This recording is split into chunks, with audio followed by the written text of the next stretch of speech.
नहमदु व नसल्ली अला रसूलिल करीम अम्मा बाद फ़ाऊज़ु बिल्लाहि मिनश शैतानिर रजीम बिस्मिल्लाहिर रहमानिर रहीम अल्लाहुम्मा सल्लि अला सय्यिदिना व मौलाना मुहम्मदिन व अला आलिहि वसल्लिम रब्बे ज़िदनी इल्मा। हदीस रसूल सल्लल्लाहु अलैहि वसल्लम चैनल पे आप सबको खुश आमदेद। आज इंशाल्लाह एक बहुत अहम बयान होगा हदीस की रोशनी में, क्योंकि मैं पहले भी अर्ज़ कर चुका हूँ कि आप इस चैनल को सब्सक्राइब कर सकते हैं इंशाअल्लाह ताला इस यकीन और इत्मीनान के साथ कि इस पे कोई किसी मसलक के ख़िलाफ़, किसी शख्सियत के ख़िलाफ़ इंशाअल्लाह कभी गुफ्तगू नहीं होगी। आपने अगर मेरे बयान सुने हैं तो आज तक इंशाअल्लाह ऐसा नहीं हुआ और ना होगा। ना इसमें कोई किस्से कहानियाँ, ना कोई लतीफ़ेबाज़ी, और सिर्फ़ हदीस रसूल सल्लल्लाहु अलैहि वसल्लम और कुरान पाक की को आयत, सिर्फ यही इंशाअल्लाह बयान होगा जिससे किसी को नफ़ा हो। तो आज जो मौजू है वो है कि हमें किस किस्म के लोगों का साथ अपनाना चाहिए या किन के साथ हमें रहना चाहिए। ये बहुत ही अहम एक टॉपिक है हमारी लाइफ का कि हम जो दोस्त बनाते हैं, जिनके साथ हम उठते बैठते हैं, वो किस तरह के लोग होने चाहिए। अगर अच्छे होंगे तो हमें क्या फ़ायदा होगा, अगर बुरे होंगे तो हमें उनका क्या नुकसान होगा। तो ये बहुत अहम बयान है, थोड़ा सा वक्त निकाल के इसको सुन लीजिए। तो जो पहली हदीस है वो बुखारी और मुस्लिम में मौजूद है। बुखारी शरीफ में है 6167 इसका नंबर है, और मुस्लिम शरीफ में है 2639। मैं पहले भी अर्ज़ कर चुका हूँ कि नंबर मैं आपको हदीस की किताबों के नाम और नंबर इसलिए बता रहा हूँ कि हमारी बदकिस्मती है कि हम में से बहुत सारे लोग दीन को नहीं पढ़ते। तो शायद वो सोचते हों कि पता नहीं कहाँ से हदीसें ये बयान भी कर रहे हैं, इसलिए मैं आपको साथ नंबर बताता हूँ और हदीस का किताब का नाम भी बता देता हूँ, ताकि आप ख़ुद भी मुताला करें, आपको ख़ुद भी मुताले का शौक़ हो और देखें कि इंशाअल्लाह ये हदीस मौजूद है। तो इसके रावी हैं अनस रज़ी अल्लाह ताला अन्हो, बात करती हैं कि एक आदमी ने अर्ज़ किया, या रसूलल्लाह सल्लल्लाहु अलैहि वसल्लम क़यामत कब आएगी। तो आप सल्लम फरमाया, तुझ पर अफसोस है, तुमने उसके लिए क्या तैयारी की हुई है। तो उसने अर्ज़ किया, मेरी तैयारी सिर्फ यही है कि मैं अल्लाह और उसके रसूल सल्लल्लाहु अलैहि वसल्लम से मोहब्बत करता हूँ। तो आपसे फरमाया, तो उसके साथ होगा जिससे तू मोहब्बत करता है।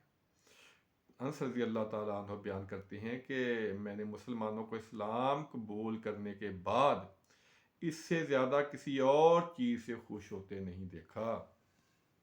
अल्लाह करे आप समझ गए हों कि क्या नबी पाक सल्लल्लाहु अलैहि वसल्लम ने फरमाया कि जिस शख्स के साथ तुम मोहब्बत करता है, क़यामत वाले दिन तो उसी के साथ होगा। और सहाबा इसलिए खुश हुए क्योंकि वो सबसे ज़्यादा नबी पाक सल्लल्लाहु अलैहि वसल्लम से मोहब्बत करते थे।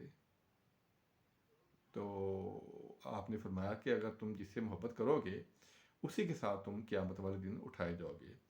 एक और हदीस है बुखारी शरीफ में, इसका नंबर है 5534 और मुस्लिम शरीफ में है 2628 और रावी है अबू मूसा रज़ी अल्लाह ताला अन्हो। बहुत प्यारी हदीस है ये भी कि नबी पाक सल्लल्लाहु अलैहि वसल्लम ने इरशाद फरमाया, नेक हमनशीन यानी नेक साथी और बुरे हमनशीन यानी बुरे साथी की मिसाल ऐसे है जैसे कस्तूरी वाला और आग की भट्टी को ढोंकने वाला। एक जगह कस्तूरी वाली दुकान भी है, अतर वाली दुकान के अल्फाज भी आए हैं कि अगर वहाँ कोई अतर ख़रीदने जाए और अतर ना भी ख़रीदे तो कम से कम उसके कपड़ों से खुशबू तो आएगी ना। और लोहार की दुकान पे अगर वो जाएगा तो अगर कुछ ना भी ख़रीदे तो उसके चिंगारे तो उसके कपड़ों पे पड़ेंगे ना। ये बहुत अहम बात है, बहुत ही अहम बात है। बदकिस्मती से अक्सर चीज़ ये मुशाहदे में देखने में आई है कि जो ख़ास तौर पे नौजवान जो बुरी आदतों का शिकार होते हैं, वो बुरी महफ़िल की वजह से होती हैं, बुरे दोस्तों की वजह से होते हैं। वो ऐसे लोगों में उठना बैठना शुरू कर देते हैं जो अच्छे नहीं होते। ये बहुत दफ़ा चीज़ देखने में आई है कि जो बुरी आदतों में होते हैं लोग मुब्तला, वो अक्सर अपने दोस्तों की वजह से होती हैं। तो हमें देखना चाहिए कि हम जिनके साथ दोस्ती कर रहे हैं, जिनके साथ हम उठ बैठ रहे हैं, जिनके साथ फिरते हैं हम, वो कैसे लोग हैं। क्या वो कोई ऐसा काम तो नहीं करते कि खुदा न खास्ता हम भी उस बुरे काम में मुब्तला हो जाएं और आखिरत अपनी ज़िंदगी और आखिरत तबाह कर बैठें। वो किसी ने बड़ी प्यारी बात कही है कि अगर आपने किसी के बारे में जानना हो تو یہ دیکھیں کہ وہ کس قسم کے لوگوں کے ساتھ بیٹھتا ہے یا کس قسم کے لوگوں کے ساتھ پھرتا ہے۔ اس لیے ہمیں اپنے دوستوں کا انتخاب کرتے وقت بہت دیکھ بھال کے سوچ سمجھ کے کرنا چاہیے کہ ہم نے اگر ان کے ساتھ وقت گزارنا ہے، ان کے ساتھ تعلقات رکھنے ہیں، تو ان کی نیچر کیسی ہے، ان کی عادات کیسی ہیں، ان کے رہن سہن، ان کا چلنا پھرنا کیسا ہے، کیا وہ اگر ہم ان کے ساتھ رہیں گے تو خدا نہ خواستہ ہم کسی بری عادت میں مبتلا تو نہیں ہو جائیں گے۔ اور اگر ہم ان کے ساتھ محبت کرنا شروع کر دیا اپنے دوستوں کے ساتھ، اور خدا نہ خواستہ اگر ان کا کردار برا ہے، تو ہم قیامت میں انہی کے ساتھ اٹھائے جائیں گے۔ بلکہ اللہ تعالیٰ معاف کرے، بدقسمتی سے یہ بھی دیکھنے میں آیا ہے کہ بہت سارے لوگ تو غیر مسلموں کے ساتھ بھی بہت زیادہ ان کے شادیوں میں بھی آنا جانا ہوتا ہے، ویسے بھی ان کے ساتھ تعلقات بڑے نبھاتے ہیں۔ تو جو نبی پاک صلی اللہ علیہ وسلم نے حدیث فرمائی ہے کہ تو انہی لوگوں کے ساتھ ہوگا جن سے تو محبت کرتا ہے۔ تو ہمیں اپنی یہ جو دوستیاں ہیں یہ بڑی سوچ سمجھ کے بنانی چاہیے۔